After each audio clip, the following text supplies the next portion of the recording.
If you're starting to look at real estate in Mexico, especially in places like Playa del Carmen, Cancun, Tulum, or anywhere else in the Riviera Maya, there's something very important you need to understand before you start browsing through listings online. There is no true MLS in Mexico.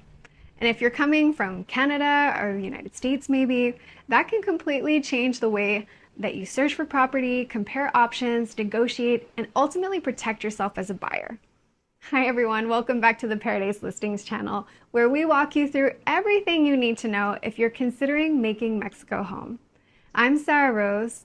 I run a real estate agency called Paradise Listings right here in the beautiful Riviera Maya, and we help clients from all around the world find their little piece of paradise along Mexico's Caribbean coast. I'm originally from Canada myself, and after moving to Mexico almost 5 years ago, and later becoming a real estate advisor and investor here myself, I realized very quickly that buying property in Mexico works very differently than what most foreigners are used to. At Paradise Listings, our team helps foreign buyers navigate the process of purchasing property here in Mexico with more clarity, confidence, and proper guidance, especially because we work hand in hand with my husband's law firm to vet every single deal and make sure that your investment is secure. So in today's video, I want to break down what it actually means that there is no MLS in Mexico, why that matters so much as a buyer, and how to navigate the market intelligently so that you don't miss opportunities or make costly mistakes. And if you have questions while watching today's video, feel free to leave them in the comment section below. We genuinely take the time to read every single one of them and answer them. And a lot of our future videos come directly from the questions that we get asked. So let's get into today's video.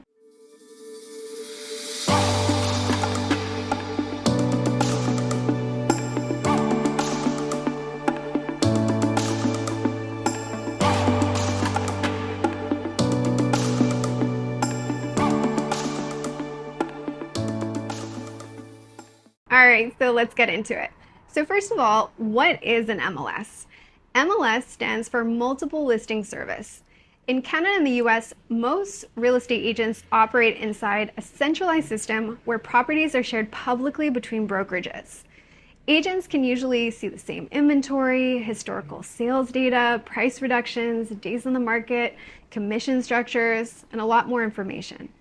That system creates a certain level of transparency and organization. In Mexico, it works differently. Here, there is no single centralized database where every property is listed. Instead, inventory is fragmented across hundreds of agencies, developers, independent brokers, local contacts, private groups like Facebook and WhatsApp groups, and sometimes properties are not even publicly marketed at all. And that often surprises a lot of foreign buyers. Many people come here and assume that they can simply browse through a couple websites and have a good idea of what's available, or that their real estate agent has the full view of the market. But in reality, the picture you're getting is usually fragmented, and it takes experience to be able to piece it all together, especially in places like right here in the Riviera Maya. Now, this creates both opportunities and challenges, so let's talk about that. Let's start with challenges first. Because there's no centralized MLS system regulating how inventory is shared, there are unfortunately also people practicing real estate without proper licensing, training, or the experience necessary to properly guide and protect buyers throughout the process. That's something foreign buyers really need to be aware of.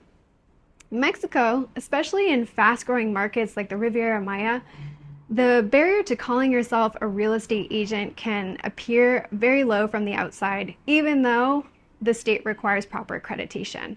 So there's a huge difference between someone simply forwarding listings and someone who actually understands contracts, due diligence, negotiation strategy, developer risk, market value, ownership structures, and how to advocate for a buyer from start to finish.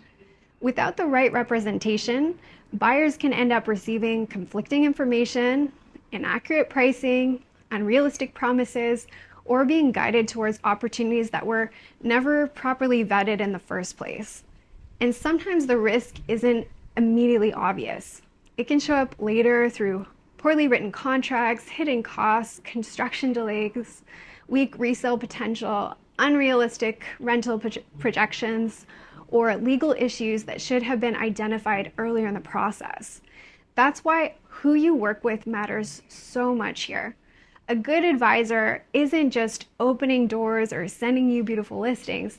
They should be helping you filter opportunities intelligently, verify information, identify red flags, negotiate on your behalf, and protect your interests throughout the entire transaction. Now, another major difference is that because there is no centralized MLS system, relationships matter a lot more here.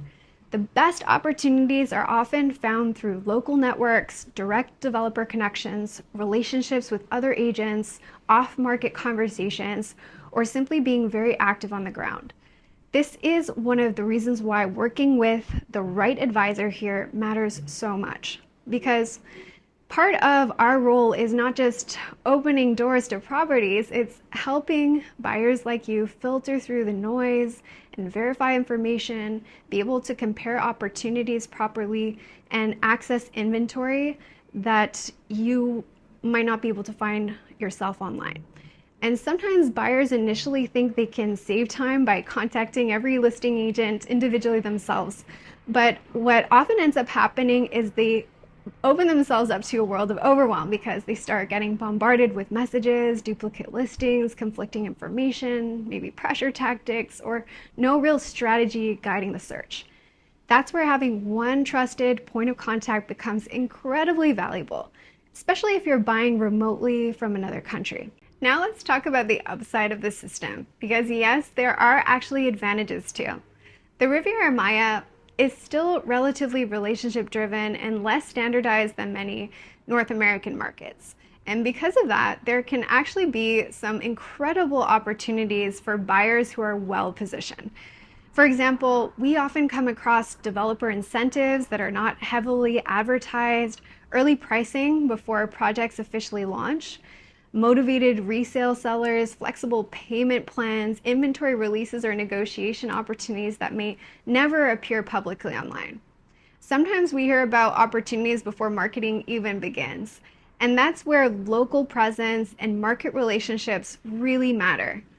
Another important thing to understand is that many parts of Mexico, especially right here in the Riviera Maya, are still developing their real estate markets in many ways. The regulations, the inventory, the growth, and because of that, we need to approach things differently, right? So due diligence becomes really, really important here. Verifying ownership, verifying permits, reviewing contracts carefully, understanding financial stability of a developer, checking whether the project actually has proper approvals and financing, understanding HOA structures, making sure that what's being promised can legally be delivered. These are things a lot of buyers aren't necessarily aware of, and that's where we come in. At Paradise Listings, we work very closely alongside my husband's legal firm and those legal professionals to conduct extensive due diligence before recommending opportunities to our clients. Because the reality is, in a market without a centralized MLS, buyers need guidance, and even more, they need a full scope of support that includes that legal due diligence. Because there's no MLS, it also means you may need a little more patience during the search process. In Canada or the US, buyers are often used to instantly seeing every single option available in seconds. Here, curating the right opportunities often takes more work behind the scenes.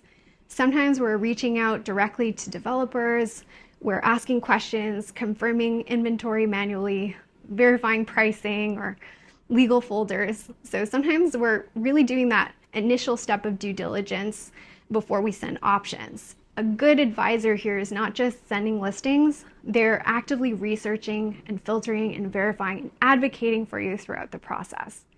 And honestly, that's one of the reasons why I love this market too.